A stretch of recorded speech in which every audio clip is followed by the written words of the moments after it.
Terpujilah Engkau Tuhan kami yang penuh kasih, yang oleh rahmat dan kebaikan-Mu Tuhan membawa kami ada di tempat ini.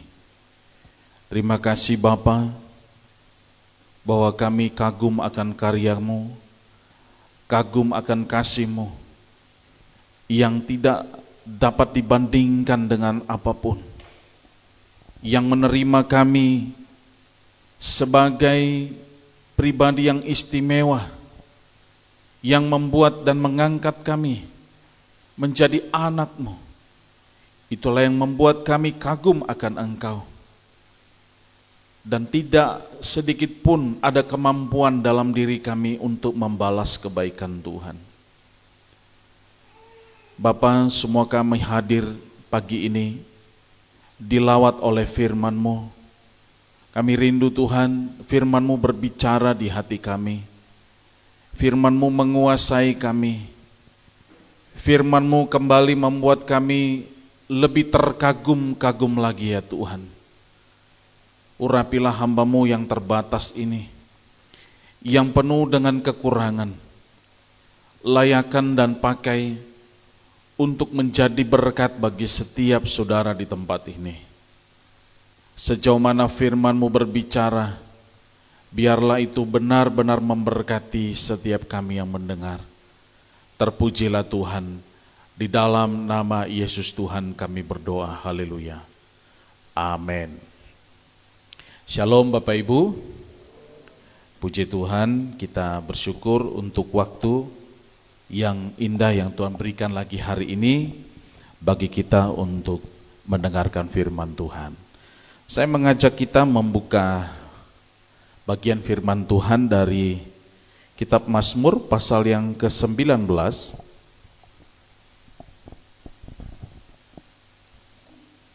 Mazmur 19 ayat 8 hingga ayat yang ke-12.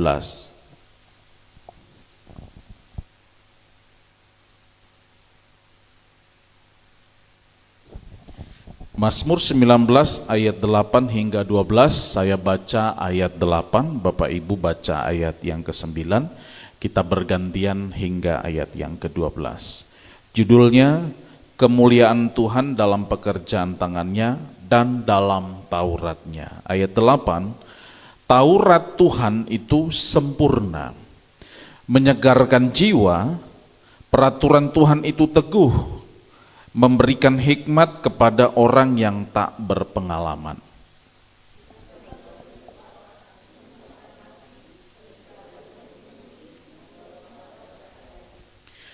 Takut akan Tuhan itu suci, tetap ada untuk selamanya.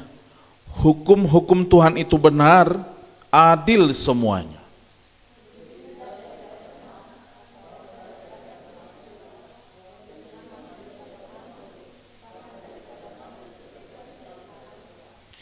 Lagi pula hamba-Mu diperingatkan oleh semuanya itu, dan orang yang berpegang padanya mendapat upah yang besar.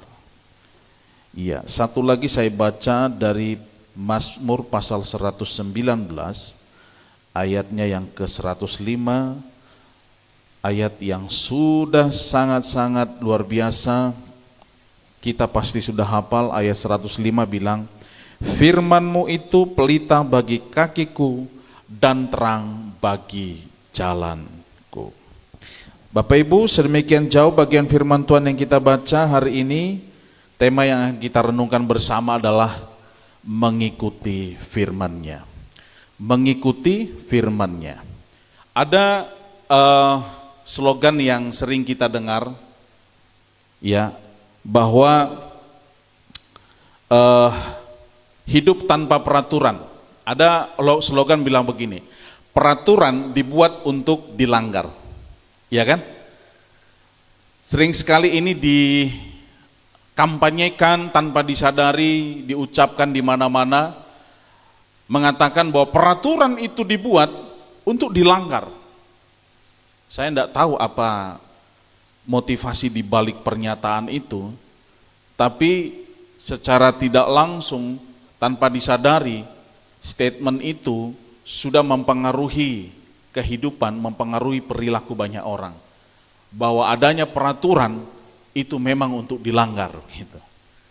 Tapi pertanyaannya Bapak Ibu, apakah manusia bisa hidup tanpa peraturan? Ya, apakah manusia bisa hidup tanpa adanya aturan?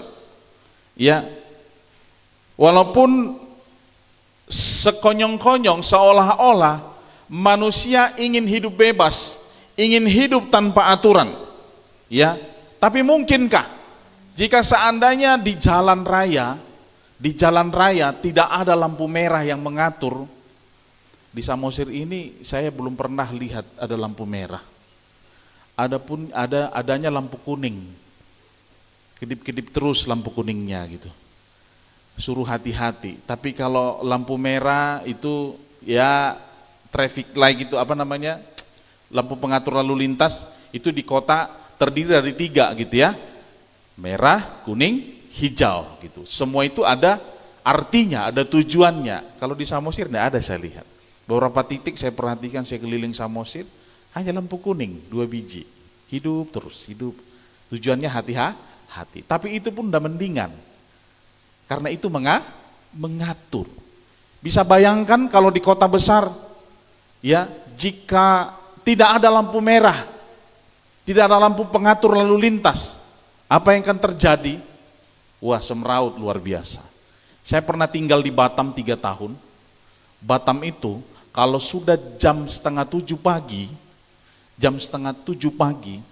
motor ini, kereta, motor itu kayak semut baru keluar dari sarangnya. Berkumpul nanti di lampu merah, berkerumun. Begitu lampu hijau, ya, begitu lampu hijau langsung rebutan. Dan tidak jarang saya melihat di lampu merah itu kecelakaan. Enggak kencang sih gitu ya. Tapi waktu baru jalan itu, yang depan tiba-tiba berhenti, jatuh semua di belakang kan gitu. Dan saya juga pernah melihat bahwa ketika lampu merahnya mati, listrik mati, kacau luar biasa itu di lampu merah. Itu di lampu merah, itu di jalan. Bagaimana dengan kehidupan bermasyarakat, bagaimana dengan bernegara, bagaimana dengan pemerintahan? Jika hukum tidak ada, jika aturan tidak ada, maka yang terjadi adalah kekacauan. Ya toh? Ada slogan dunia, aturan dibuat untuk dilanggar. Ada satu statement di sini, if you want to be happy, break the rules. Jika kamu ingin senang dan bahagia, tabraklah aturan. Itu seringkali diungkapkan, hidup hanya sekali bos, apalagi anak-anak muda, nikmatilah hidup, ngapain taat peraturan. Kalau orang tua, bapak mama buat peraturan di rumah, temannya bilang, ngapain, ayo nggak usah ibadah, ayo nggak usah sekolah, ayo bolos apa segala macam. Seolah-olah dengan tanpa adanya aturan, kebahagiaan itu akan terpenuhi, ya kan?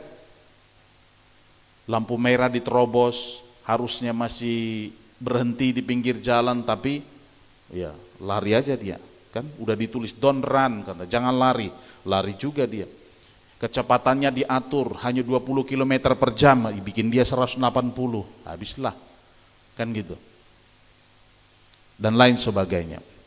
Di Amerika ada satu kota namanya Slab City, nanti cek di YouTube. Ada banyak informasi tentang kota ini. Dia satu kota di California yang hidup tanpa aturan. Slab City. Ya, mereka adalah sekumpulan masyarakat, enggak terlalu banyak, yang hidup kayak di padang gurun begitu. Kalau siang panasnya minta ampun, kalau malam dinginnya minta ampun. Tidak ada bangunan-bangunan permanen. Itu dulu adalah tempat latihan perang yang dilakukan militer. Jadi ditinggalkan begitu saja, ya. Makanya orang membuat satu komunitas di sana. Jadi adapun yang tinggal di situ hanya toilet gitu ya. Bangunan yang berdinding hanya toilet. Rata-rata di sana bangunannya terdiri dari van. Mobil-mobil yang didesain menjadi rumah berjalan begitu. Nah, yang unik adalah kota ini, Slab City ini tidak menerapkan aturan, tidak ada pemerintahan yang formal. Amerika terkenal dengan negara bagian yang mengatur daerahnya sendiri, mengatur negara bagiannya sendiri. Tapi di Sulawesi tidak ada pemerintahan formal, ya, dan mereka hidup secara bebas. Pada akhirnya kondisi di sana sangat memprihatinkan, karena pada akhirnya tidak ada polisi, tidak ada hakim, tidak ada pemimpin gitu ya. Jadi hidup semaunya saja. Yang terjadi adalah banyak sekali tindakan kejahatan. Tiap hari ditemukan di sana penikaman, tapi tidak ada polisi yang mau amankan. Maka ada slogan di situ. Sulawesi terkenal dengan no laws, no money, no rules, no police. Ya kan? Nggak ada hukum ya, nggak perlu uang. Ya kan? Nggak ada peraturan, nggak ada polisi. Ngapain ada polisi? Nggak ada peraturan kok.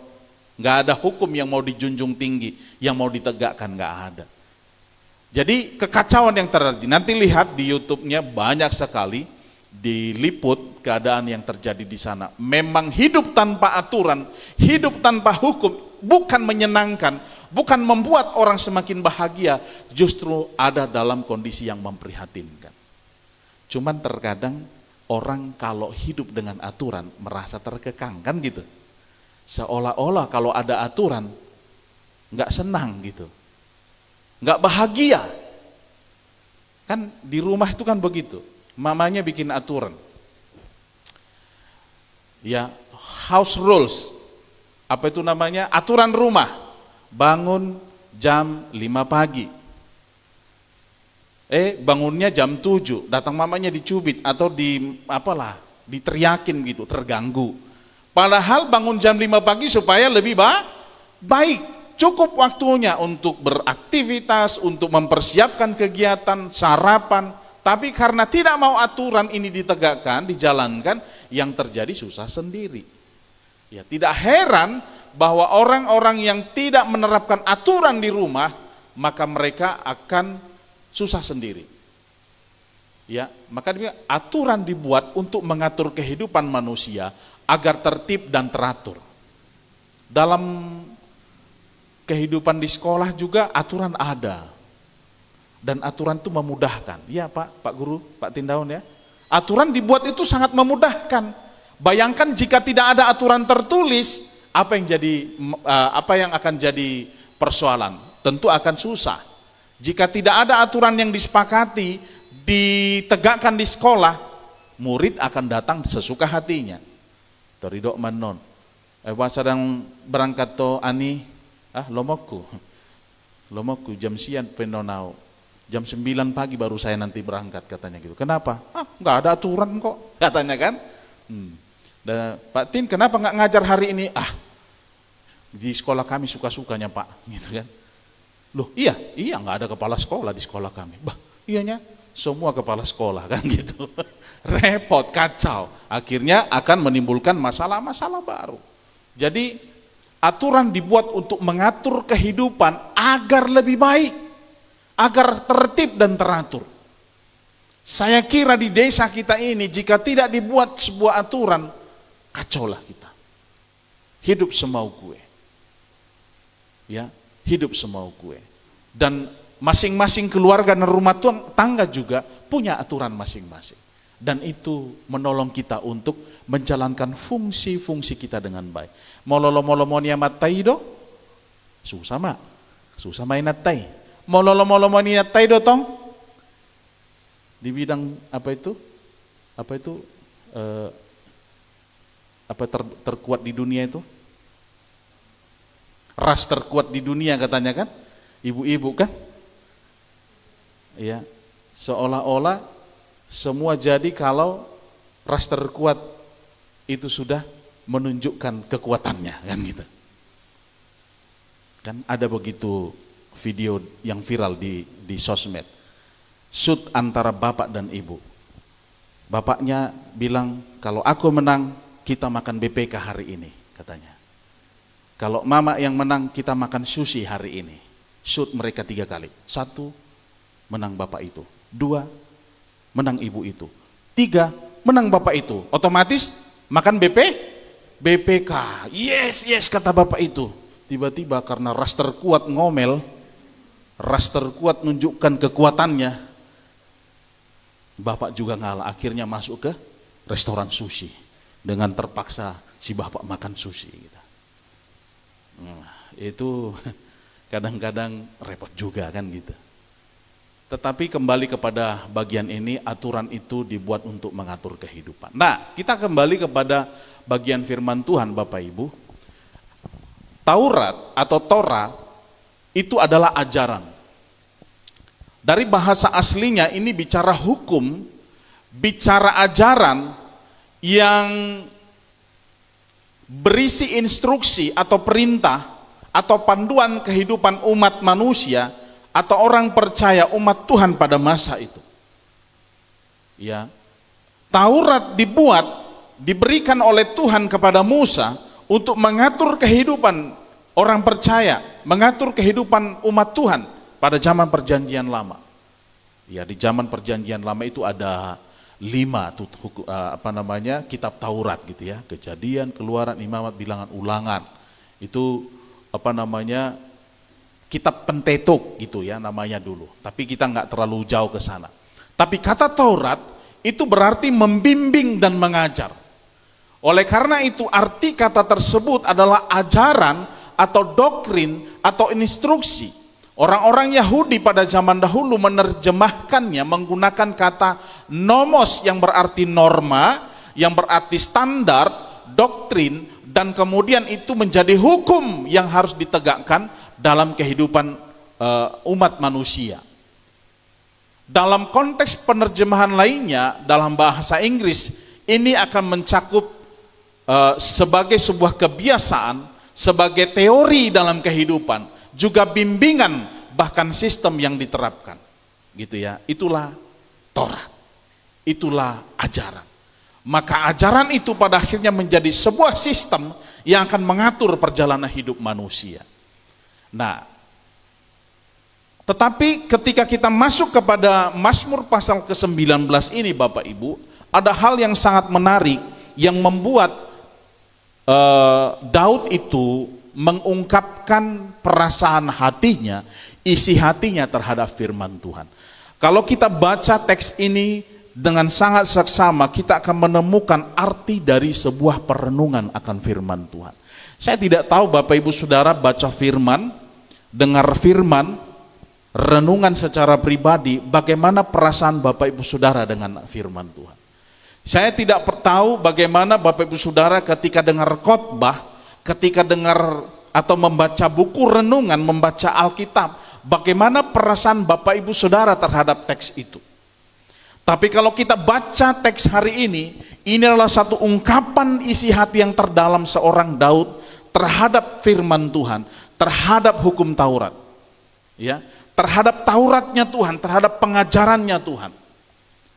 Maka betapa dia sangat-sangat mencintai Taurat Tuhan itu. Betapa dia sangat-sangat mengagumi Taurat Tuhan itu. Dan itu dia buktikan dari kenyataan kehidupan tiap-tiap hari. Yang menunjukkan bagaimana dia sangat-sangat bersekutu dengan firman Tuhan. Kalau kita buka dalam Mazmur 119 tadi, khusus dalam ayatnya yang ke-97, Daud bilang begini, betapa ku cintai Tauratmu, aku merenungkannya sepanjang hari. Berak dang nangabe si Daud to, dang karejo be gitu ya. Sepanjang hari dia renungan, seolah-olah begitu kan. Tapi penekanan dari bagian ini adalah bagaimana Daud itu tidak bisa hidup tanpa firman. Tidak bisa hidup tanpa ajaran Tuhan. Tidak bisa hidup tanpa arahan dan bimbingannya Tuhan. Maka dia sangat-sangat beruntung. Dia sangat-sangat kagum dengan Taurat Tuhan. Luar biasa. Bapak Ibu Saudara yang dikasihi Tuhan, ini semestinya menjadi sebuah cerminan bagi setiap kita orang percaya pada masa kini dalam melihat bagaimana firman Tuhan itu adalah satu kebutuhan yang mutlak dalam perjalanan hidup kita. Kita punya satu pegangan atau satu pemahaman bahwa saya tidak akan bisa hidup tanpa firman. Bapak Ibu Saudaraku bisa membayangkan kekacauan yang terjadi di masa kini? Tadi malam PR Remaja seru kita. Kita membahas tentang persahabatan. Ya, remaja belajar tentang persahabatan. Di zaman sekarang, persahabatan yang tren adalah persahabatan yang dipenuhi kekerasan. Di zaman sekarang, kalau enggak keras, enggak teman. Bully itu menjadi satu tren sekarang, yang pada akhirnya menimbulkan efek-efek yang merugikan banyak orang. Sehingga ada sekarang tren itu bundir. Tahu bundir? Bundir, bunuh diri. Di NTT menjadi salah satu provinsi terbesar kasus bunuh diri di Indonesia. Bukan hanya di kalangan orang-orang tua atau orang-orang dewasa, anak-anak remaja pun bunuh diri. Dan tidak sedikit di antara mereka adalah korban bully dan kekerasan. Apa yang menyebabkan itu Bapak Ibu? Tadi malam ketika saya sedang persiapan di tengah malam itu saya lihat di beranda Instagram saya kasus pembunuhan yang sangat sadis di NTT. Dan di komen-komennya itu bilang, sudah separah inikah NTT? NTT itu kota kasih. Kupang itu kota kasih. Kalau saudara ke Kupang, luar biasa di sana orang Kristen. Dalam hal beribadah, dalam hal macam-macam. Tapi sekarang terjadi degradasi, kejatuhan. Apa penyebabnya? Menurut saya, firman Tuhan itu sudah tidak menjadi pengalaman dalam kehidupan lagi. Maka kalau Daud bicara hal ini, Bapak Ibu Saudara, kalau Daud menyampaikan ini, dia tidak hanya sekedar memenuhi kepalanya dengan Taurat Tuhan, dengan ajaran-ajaran, tapi dia menikmati pengalaman dari ajaran itu. Dia taat dan tunduk akan pengajaran itu yang membuat dia mengalami hal-hal yang luar biasa. Nanti kita akan bahas. Nah, secara khusus saya baca ayat 94 sampai 104 dari pasal 119 ayat 97 sampai 104, saya bacakan sebentar. Ini berkaitan sekali. Dia bilang begini, betapa ku cintai Tauratmu, aku merenungkannya sepanjang hari. Perintahmu membuat aku lebih bijaksana daripada musuh-musuhku. Sebab selama-lamanya itu ada padaku. Aku lebih berakal budi dari semua pengajarku. Semua peringatan-peringatanmu kurenungkan. Aku lebih mengerti daripada orang-orang tua. Sebab aku memegang titah-titahmu. Terhadap segala jalan kejahatan, aku menahan kakiku, supaya aku berpegang pada firman-Mu. Aku tidak menyimpang dari hukum-hukum-Mu, sebab Engkaulah yang mengajar aku. Betapa manisnya janjimu itu bagi langit-langitku, lebih daripada madu bagi mulutku. Aku beroleh pengertian dari titah-titahmu, itulah sebabnya aku benci segala jalan dusta. Kesimpulan saya dari pernyataan Daud ini, dia merasa lebih unggul dalam segala hal ketika firman Tuhan menjadi bagian hidupnya. Dia unggul dalam segala hal. Bapak Ibu Saudara, kadang-kadang hitung-hitung untung rugi kan mau baca atau dengar firman Tuhan. Ibadah paling lama berapa jam sih? Saya cek live streaming kita, ibadah setiap minggu itu 1,5 jam. Potong waktu pujian dan penyembahan, khotbah paling 30 menit. Paling lama 40 menit, itu kalau Pak Sihoming yang khotbah.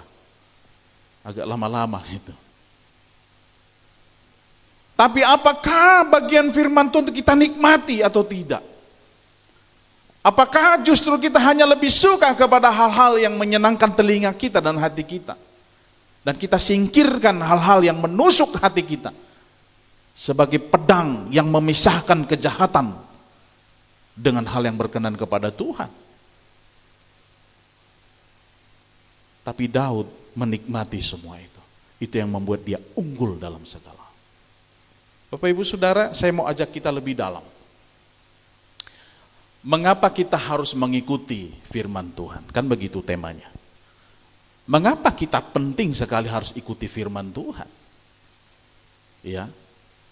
Banyak sekali ajaran-ajaran dunia ini, informasi-informasi dunia ini yang bisa kita ikuti. Apalagi kita orang Batak. Toh? Di kita orang Batak, saya tidak tahu posisi firman Tuhan di bagian mana dibandingkan dengan hal-hal lain. Dan menurut saya kita bisa punya perbandingan ketika kita tahu bagian ini. Karena saya masih menemukan banyak orang yang menjadikan firman Tuhan itu posisinya di bawah daripada perkataan manusia. Bagi Daud, Taurat Tuhan itu sangat berharga. Sangat-sangat berharga. Daud itu sudah selesai dengan dirinya. Siapa yang tidak kenal Daud, dia pribadi yang terkenal. Dia raja yang terkenal. Dia juga orang kaya. Kalau dia bilang di sini tadi ada emas murni, emasnya bergelimpahan, uangnya banyak. Tapi dia bilang firman Tuhan itu lebih berharga dari semua itu. Itu yang mendorong dia berkata, ku cintai Taurat. Amin Bapak Ibu. Nah, saya akan sharekan apa yang membuat. Yang pertama, dia bilang Taurat Tuhan itu, ajaran Tuhan itu, hukum-hukum Tuhan itu, instruksi Tuhan itu sempurna. Apa yang paling sempurna di dunia ini? Bapak-bapak bilang rokok sempurna. Ya kan? Begitu ada rokok sempurna, sempurna hidup. Saya tidak tahu sempurna bagaimana itu. Yang ada justru isi kantong kurang, kan gitu. Ya, saya dulu belum bertobat, 1 hari 4 bungkus Bapak Ibu. Belum bertobat, 1 hari 4 bungkus. Gak makin kaya, gak makin sehat, gak makin senang, justru makin banyak pergumulan, makin menipis persediaan. Tapi Taurat Tuhan itu sempurna. Mengapa sempurna? Menyegarkan jiwa, menghidupkan jiwa. Kalau saya coba renungkan mengapa Daud bilang Taurat Tuhan itu sempurna, firman Tuhan itu sempurna, dia lengkap tanpa kekurangan. Saya kasih teks di sini. Bagi Daud setiap perkataan Tuhan terasa manis di hatinya. Ya. Terasa manis di hatinya. Apa yang manis? Saya itu Bapak Ibu Saudara, kalau saya letih, saya capek, cukup segelas kopi, segar saya. Ibu Wiwi udah tahu jam ngopinya saya. Kalau udah sore di dapur, coffee time Pak? Iya, coffee time. Menyegarkan kembali. Kalau saya pergi ke Siantar, saya tidak lupa untuk minum segelas kopi kotong. Karena selesai saya minum itu, saya segar kembali. Sekarang di Samosir sudah ada poin, walaupun di Simanindo. Ya, kadang-kadang kalau lewat singgah di situ. Begitu minum segelas kopinya, segar. Rasanya sangat nikmat, rasanya sangat enak. Segala sesuatu yang kita nikmati, itu pasti menyegarkan kita. Maka firman Tuhan bagi Daud adalah sesuatu yang menyenangkan hatinya, menyegarkan jiwanya. Mau keras pun teguran dari Tuhan, mau keras pun ajaran dari Tuhan, itu menyegarkan dan menghidupkan dia kembali. Bapak Ibu tahu dan kenal siapa Daud? Dia terkenal sebagai pribadi yang dekat dengan Tuhan. Amin. Tadi malam remaja belajar tentang Daud. Dia dibully kan? Dari kecil dia dibully, di keluarganya dia dibully. Ya. Dipanggil sama Nabi Samuel semua abang-abangnya. Loh, hanya ininya anak-anakmu, enggak ada satu lagi yang kecil si bungsu. Loh mana dia? Di ladang. Itu bulian bagi Daud. nggak dianggap dia, nggak dihargai dia.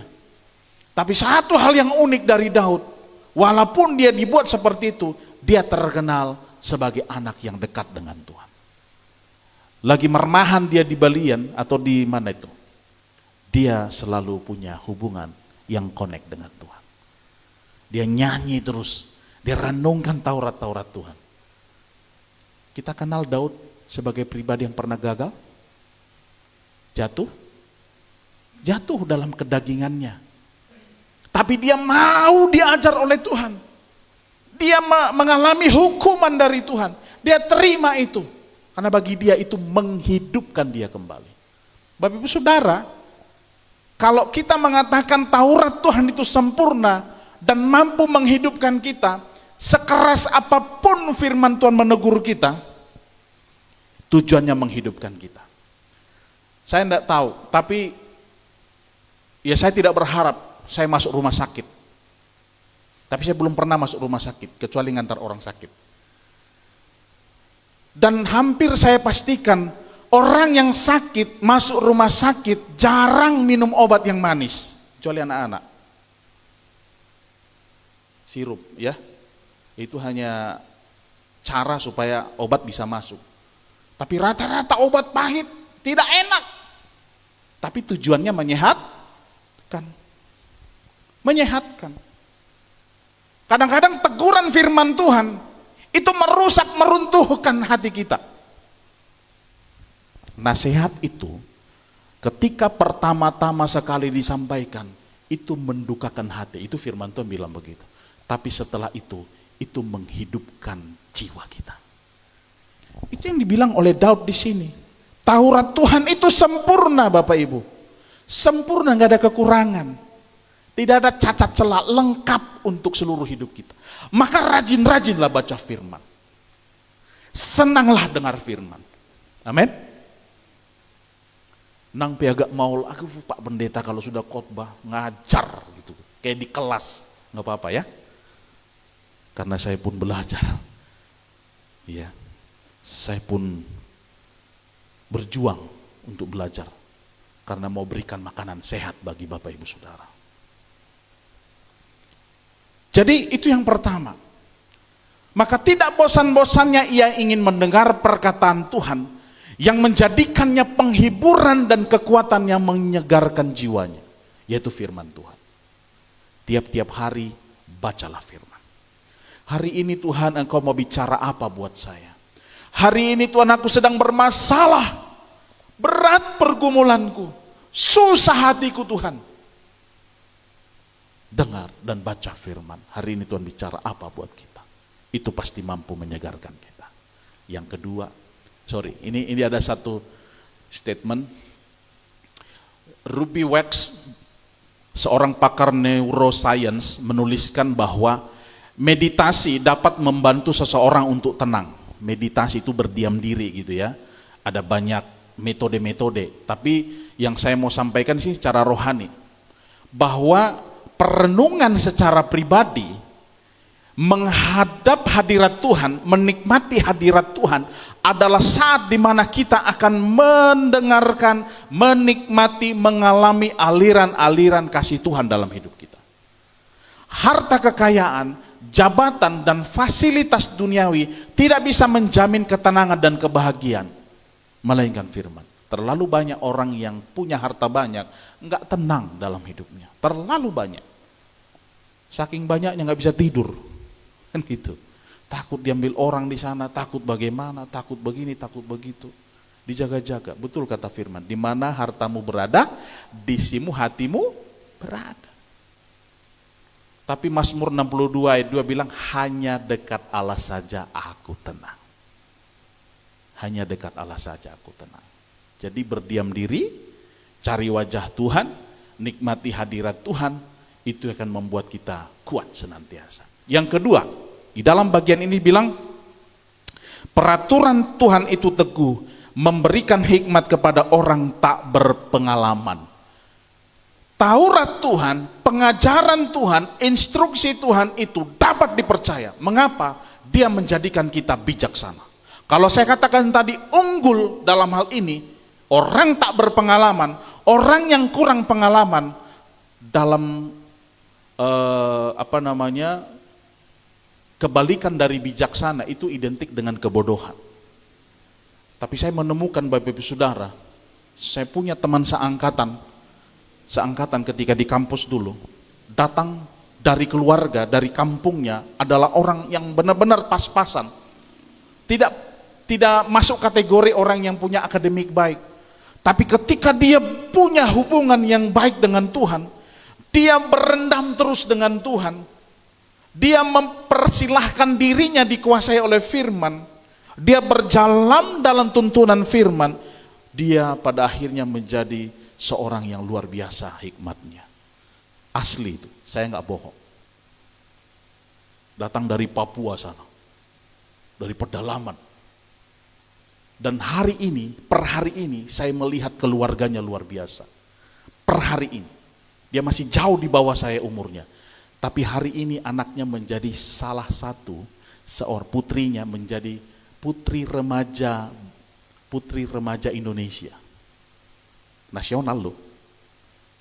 Dari Wamena sana, bayangin aja. Karena berjalan bersama dengan Tuhan. Dia mampu mengajari anaknya, dia mampu membawa seluruh keluarganya dalam keadaan atau kehidupan yang lebih luar biasa. Karena apa? Tuntunan firman Tuhan. Saya yakin kita juga begitu. Kalau firman Tuhan menjadi patokan dalam kehidupan kita, hebat kita. Kita tahu memilah dan memilih mana yang tepat dan benar untuk membuat kita jadi orang bijaksana, orang hebat. Maka hidup tanpa firman akan menemukan dan menerapkan jalan yang salah.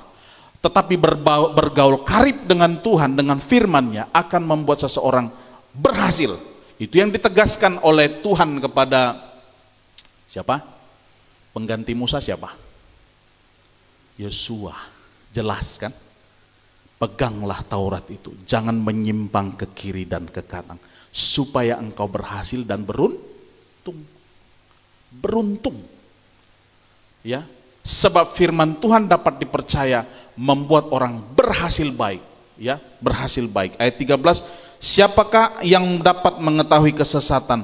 Bebaskanlah aku dari apa yang tidak kusadari. Nah, firman Tuhan itu akan tolong kita menyadari, saya salah di sini, saya kurang di sini, saya harus tambah di sini, saya harus maju di sini, saya harus tinggalkan ini, saya harus potong ini, begitu. Itu firman Tuhan. Maka pasti bijaksana. Itu yang kedua. Dalam pergumulan Daud menghadapi orang yang mencuranginya, Saul, ini dia, bagaimana hikmat Tuhan ada bagi dia. Dia lebih memilih taat kepada pimpinan Tuhan daripada bisikan orang lain. Waktu dia sudah ada di dalam gua itu, dia lihat Saul sedang tertidur. Tombak sudah ada di tangannya dan siap untuk menikam Raja Saul. Tapi dia memilih taat kepada pimpinan Tuhan daripada bisikan pengawalnya. Tuhan, lempar saja, ngai jolom, bunuh saja. Tapi 2 kali kesempatan itu diberikan kepada Daud, dia tidak lakukan. Dia lebih memberi kesempatan kepada Tuhan untuk menyelesaikan persoalannya. Pada akhirnya bagaimana? Selesai di tangan Tuhan, kan gitu. Tapi kalau tadinya dia mengikuti kata hatinya, dia bunuh di situ, pasti ceritanya akan berbeda. Nah, jadi ini yang membuat dia berhikmat, Bapak Ibu. Berhikmat, maka firman Tuhan itu mampu mengarahkan kita, amin. Firman itu mampu mengarahkan kita, maka kita buka ini, 2 Timotius 3, 16-17. Luar biasa, Paulus juga menegaskan itu kepada Timotius yang muda, agar tidak lupa, agar tidak pernah lupa akan firman Tuhan. 2 Timotius pasal 3 ayat 16 dan 17. Segala tulisan yang diilhamkan Allah memang bermanfaat untuk mengajar, untuk menyatakan kesalahan, untuk memperbaiki kelakuan, dan untuk mendidik orang dalam kebenaran. Dengan demikian tiap-tiap manusia kepunyaan Allah diperlengkapi untuk setiap perbuatan baik. Luar biasa lah. Kalau firman Tuhan jadi acuan hidup kita, ini firman Tuhan yang diilhamkan oleh Tuhan, beres hidup kita, aman hidup kita. Ya toh? enak, nyaman. Ini poin yang kedua Bapak Ibu. Poin yang ketiga, mengapa kita harus mengikuti firman Tuhan? Karena firman Tuhan itu tepat. Ya, tepat waktu, tepat guna, tepat sasaran, sehingga itu membuat hati bersuka cita. Ada satu persoalan Bapak Ibu Saudara dalam kehidupan manusia, namanya blind spot. Pernah dengar blind spot? Blind spot itu titik buta. Ya. Titik buta itu membuat seseorang tidak mengetahui kesalahannya, gitu ya. Titik buta itu atau blind spot adalah kita tidak mengetahui area kesalahan kita, tapi orang lain tahu. Itu blind spot. Kadang-kadang kita merasa apa yang kita buat ini sudah betul, sudah benar, tapi ternyata itu tidak benar ketika ada dalam pandangan orang lain. Kadang-kadang saya merasa bahwa saya bawa sepeda motor atau bawa mobil, saya sudah di jalur yang betul. Tapi ada satu titik di mana saya tidak sadar bahwa saya itu sudah di jalur yang salah. Itu blind spot. Biasanya mobil-mobil besar, tangki apa segala macam, itu ada disebutkan blind spot. Di belakang dari truk itu atau tangki itu blind spot. Maka ditulis di situ, jangan berhenti di belakang mobil ini atau truk ini. Itu blind spot, tidak ada dalam jangkauan atau area penglihatan dari supir. Nah, titik buta kita, blind spot kita hanya bisa kita sadari ketika jadikan firman Tuhan sebagai acuannya. Firman Tuhan mampu menyadarkan kita untuk menemukan titik buta tersebut. Dan itu tolong kita untuk bisa mengatasinya. Daud bilang itu luar biasa dalam bagian itu. Titah Tuhan itu tepat, menyukakan hati. Kalau firman Tuhan berbicara secara tepat di hati kita, menegur kita, tepat sasaran, dan kita berubah, senang kita. Betul ya? Senang kita. Pak Hombing, contohnya kan, kamu tidak boleh begini. Iya ya, saya salah gitu. Saya nggak mau lakukan itu lagi. Oh, saya bahagia karena saya tidak lakukanlah lagi, kecuali saya langgar, berduka cita saya.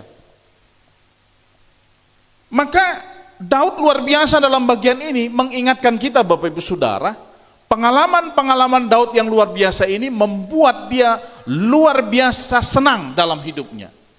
Membuat dia tidak sedikit pun mundur dalam kualitas hubungannya dengan Tuhan. Mau seberat apapun pergumulannya. Maka sesekali di rumah kalau sebelum tidur, sesekali itu buka, pelajari di internet ada profil seorang Daud. Mulai dari dia lahir sampai dia mati. Betapa luar biasanya seorang Daud dalam hubungannya dengan Tuhan. Hendak bergeser itu. Meskipun dia pernah jatuh dan gagal. Tapi dia tetap kembali kepada Tuhan. Dia sadar dia pernah salah. Dia sadar dia pernah jatuh. Tapi dia kembali berbalik dari jalan-jalan yang salah itu dan taat kepada Tuhan. Bapak Ibu Saudara, kalau ini kita terapkan, membuat hati kita bersuka cita. Dosa, kesalahan, kekurangan, kelemahan, kegagalan tiap-tiap hari itu dipotong, beres kita. Dalam sharing kami di rumah, ada satu istilah yang kami bahas itu tentang bagaimana Tuhan memakai firman-Nya untuk menyayat sisi-sisi kedagingan kita tiap-tiap hari. Ibarat kanker itu tumbuh, sel itu tumbuh di dalam diri kita. Tindakan yang harus dilakukan kan operasi. Ya, adik saya pernah operasi kanker. Sekarang bapak udah saya sedang menjalani kemo. Saya lihat itu daging itu, sel itu. Itu hidup Bapak Ibu. Ketika diambil dari lehernya, saya lupa kanker apa namanya, tiroid. Jadi itu parah. Waktu diambil, ditaruh di cairan tertentu, Ada dua jenis, ada yang lemak biasa itu tidak ini itu biasa, tapi yang sebelahnya begitu dimasukkan ke cairan tertentu hidup dia. Gini-gini dia gitu. Inilah yang ganas. Maka kita berpacu dengan waktu. Waktu itu hanya 1 bulan dikasih kesempatan untuk pikir-pikir, untuk memutuskan ambil atau tidak. Tapi kita berpacu dengan waktu artinya jangan berlama-lama. Waktu dioperasi itu cukup lama. Waktu memastikan sel itu habis. Tidak boleh ada tinggal sedikit pun akarnya. Karena kalau tinggal sedikit pun, itu akan membuat sel itu kembali tumbuh dan menyebar. Dan saya lihat itu bersih luar biasa karena adik saya tidak di kemo. Tidak kemo sampai hari ini, jalani hidup sehat saja. Puji Tuhan sudah 1,5 tahun jalani. Tidak ada masalah. Ya.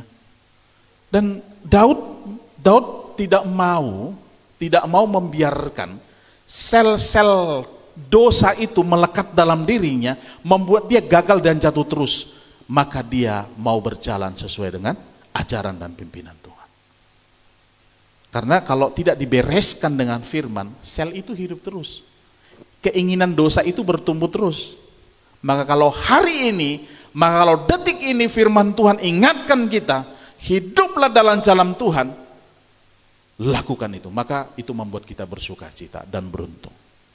Titik buta dalam teori Johari Window adalah area yang berisi informasi tentang kepribadian seseorang yang diketahui oleh orang lain, tetapi tidak diketahui oleh diri sendiri. Ada 4 kuadrannya, tingkatannya. 1 namanya open self, open area, itu kelihatan semua. Ini ada 4 kuadran ya, ada 4 wilayahnya. Itu kelihatan semua, bisa dilihat, bisa dinilai, ya bisa bisa dipertanyakan gitu. Yang kedua ada blind self atau titik buta di diri kita. Ya, di diri kita. Hanya di diri kita, orang lain hanya bisa lihat kita nggak bisa.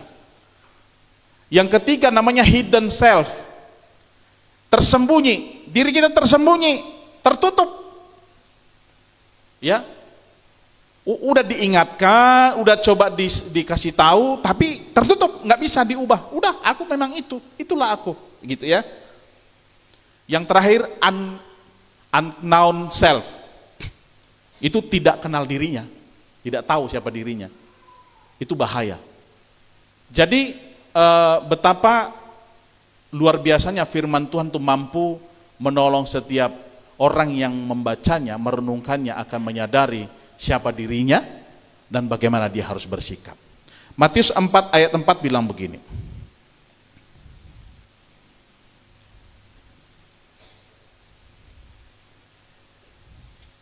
Matius 4 ayat 4, kita perlu firman Tuhan tiap hari. Yesus menjawab, ada tertulis manusia hidup bukan dari roti saja, tetapi dari setiap firman yang keluar dari mulut Allah. Maka jadikanlah firman Tuhan sebagai makanan pokok tiap-tiap hari yang mampu membawa kita menemukan titik-titik buta dalam diri kita yang menghambat pertumbuhan kita secara rohani. Makanya saya bilang ini kalau orang rajin baca firman, sinarnya, kemuliaannya itu tiap-tiap hari semakin luar biasa. Beda sekali, saya yakin sangat beda. Sangat beda, hasilnya juga akan beda. Nah yang keempat, sedikit lagi Bapak Ibu. Firman Tuhan itu, Taurat Tuhan itu, ajaran Tuhan itu bercahaya. Bercahaya menerani jalan kehidupan kita. Dalam teori, sesuatu yang bercahaya akan memungkinkan kita melihat objek dengan baik. Ya kan? Melihat objek dengan baik. Di dalam bagian firman Tuhan bilang begini.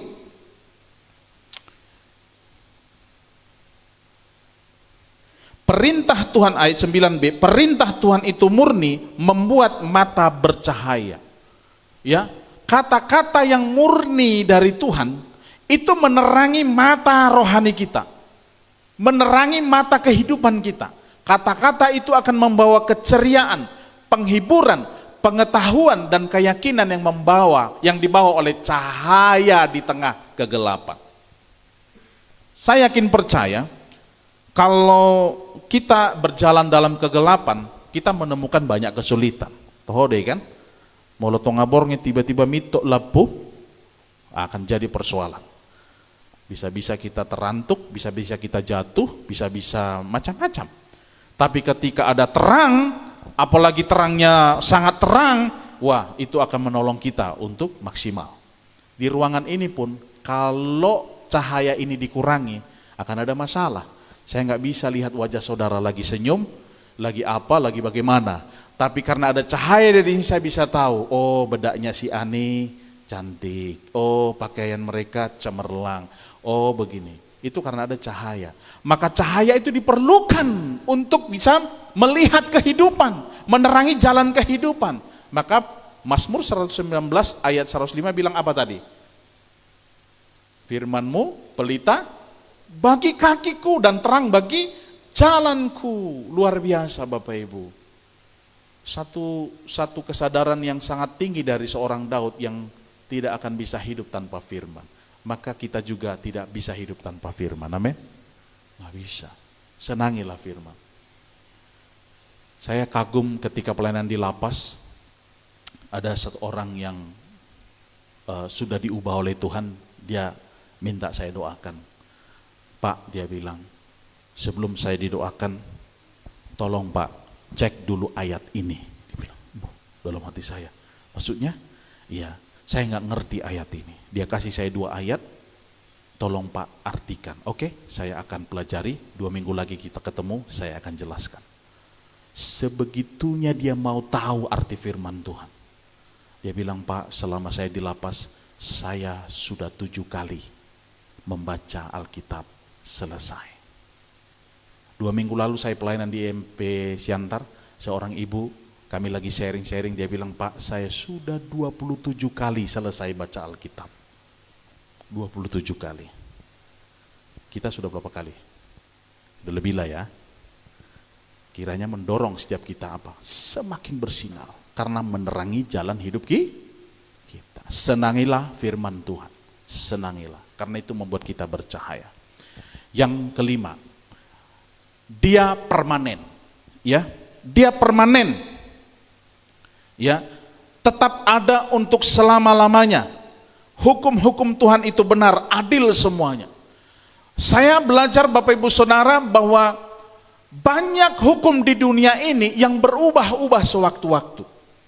Tergantung keadaan. Bisa di amandemen gitu ya. Bisa di amandemen. Ada pernah tanya saya, Pak Pendeta, hukum Taurat bisa nggak di amandemen? Bingung juga saya, garu-garu kepala. Yang saya tahu nggak ada amandemen untuk Alkitab gitu. Firman Tuhan tidak bisa di amandemen, diubah. Firman Tuhan itu permanen. Maka kita mengikuti sesuatu yang permanen itu luar biasa. Karena itu berasal dari itu Tuhan. Bapak Ibu Saudara, hukum Tuhan itu tetap untuk selama-lamanya. Karena itu murni dan benar. Sesuatu yang sudah murni dan benar, ngapain lagi diubah? Itu sudah pasti membuat dan menolong kita luar biasa. Itu yang kelima. Yang terakhir, seluruhnya benar. Kalau sebagian-sebagian benar, nah itu persoalan. Banyak dalam dialog antar lintas agama mencoba cari-cari kesalahan Alkitab. Dibilang ayat ini beginilah, dibilang ini beginilah, terserah. Itu berangkat dari penafsiran yang salah. Berangkat dari penafsiran yang keliru gitu ya. Titik berangkatnya itu beda. Tetapi kalau di sini jelas sekali Daud mengatakan bahwa seluruh bagian firman Tuhan itu benar, tidak ada kesalahan, tidak ada kekeliruan dalam ketetapannya sebagai hukum-hukum yang diberikan oleh Tuhan kepada umat manusia pada saat itu. Maka ada satu pertanyaan sebenarnya.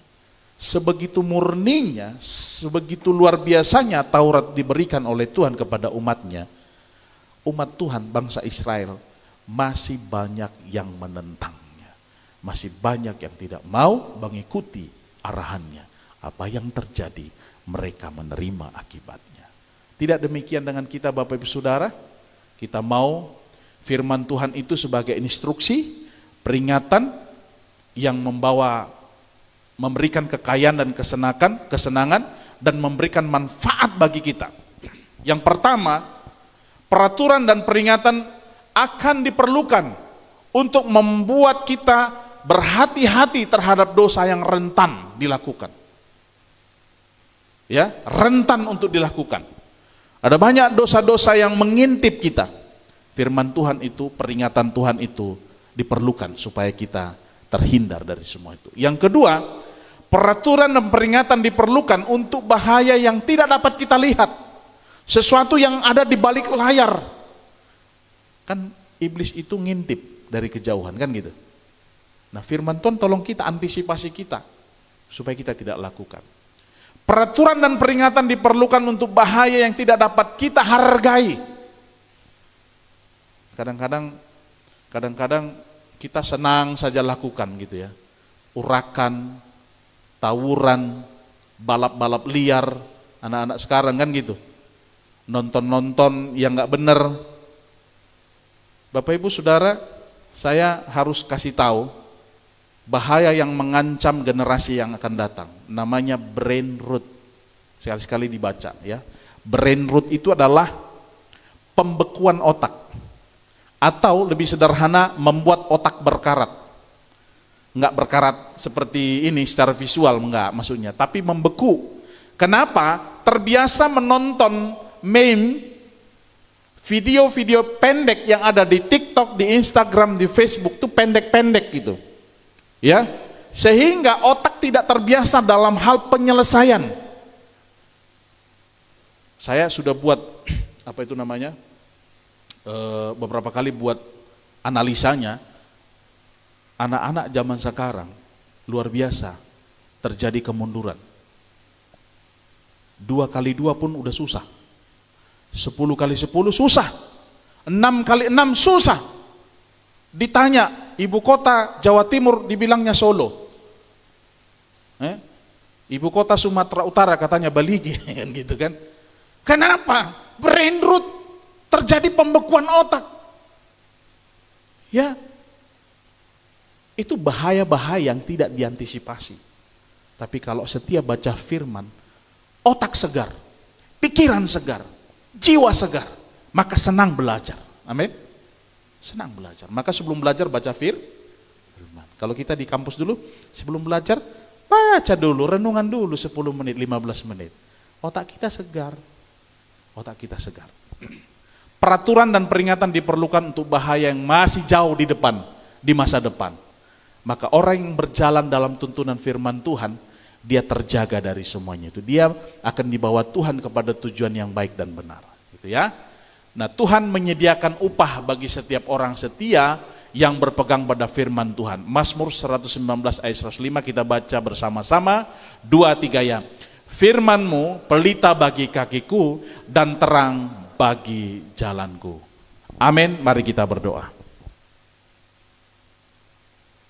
Terima kasih Tuhan untuk bagian firman Tuhan yang hari ini kami baca, kami renungkan. Sesungguhnya Taurat Tuhan, pengajaran Tuhan diberikan hanya untuk mengatur hidup kami, supaya hidup kami baik dan benar.